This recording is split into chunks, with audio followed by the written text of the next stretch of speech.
Good morning. You're likely going to hear a brief lawnmower ever so often. I apologize, but this is going to be fairly short because remember, we have the quiz today.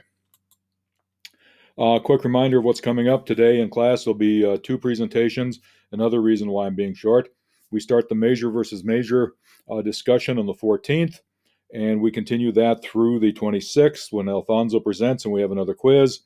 Remember that paper 3 is due on the 30th. We will have started Henry IV, and then remember that paper 4 will be due as part of the final. We talked about Malvolio, but I do think we need to talk briefly about what one should make of Antonio. First of all, we see Antonio act in a selfless manner. Okay?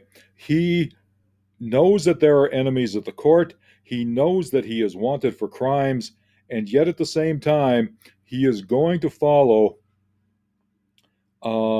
Sebastian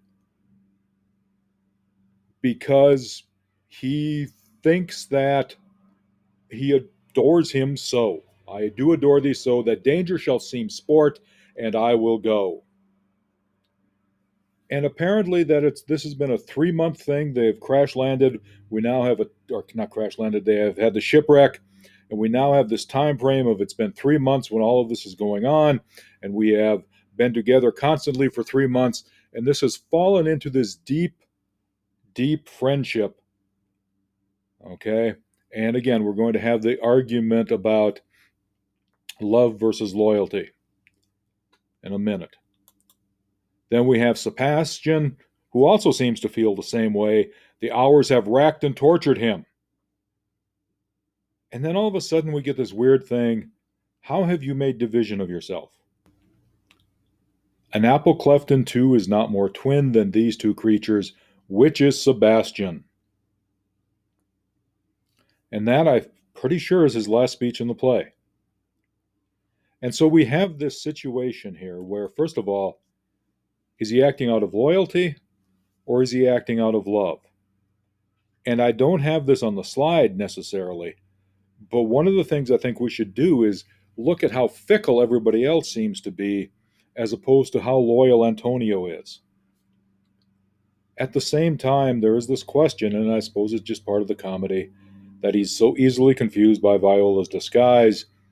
I think that Viola's disguise should not be that easy to fool people. I think part of the comedy stems from the fact that the audience obviously can see through the disguise much, much more easily than everybody in the play can.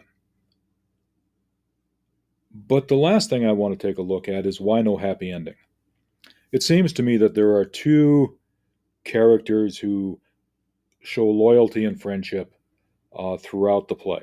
I think Mariah takes care of Olivia and shows loyalty there, and Antonio takes care of Sebastian and shows loyalty there.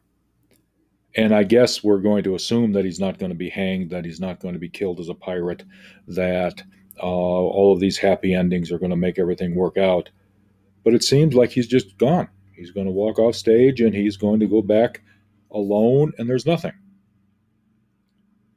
And the question, I think, comes, why no happy ending? Why do all of the fickle people have no happy ending? And why is it that perhaps the most loyal character, the most virtuous character, along with the most dislikable character, are the ones that have no happy endings? That seems to me to be a question that we should have discussed more in the play, but it just didn't have time as we run through a survey thing. But it's something I did want to make reference to. All right, so please remember there'll be two presentations if you're not in class. There'll be that quiz, and be ready for Measure on Wednesday.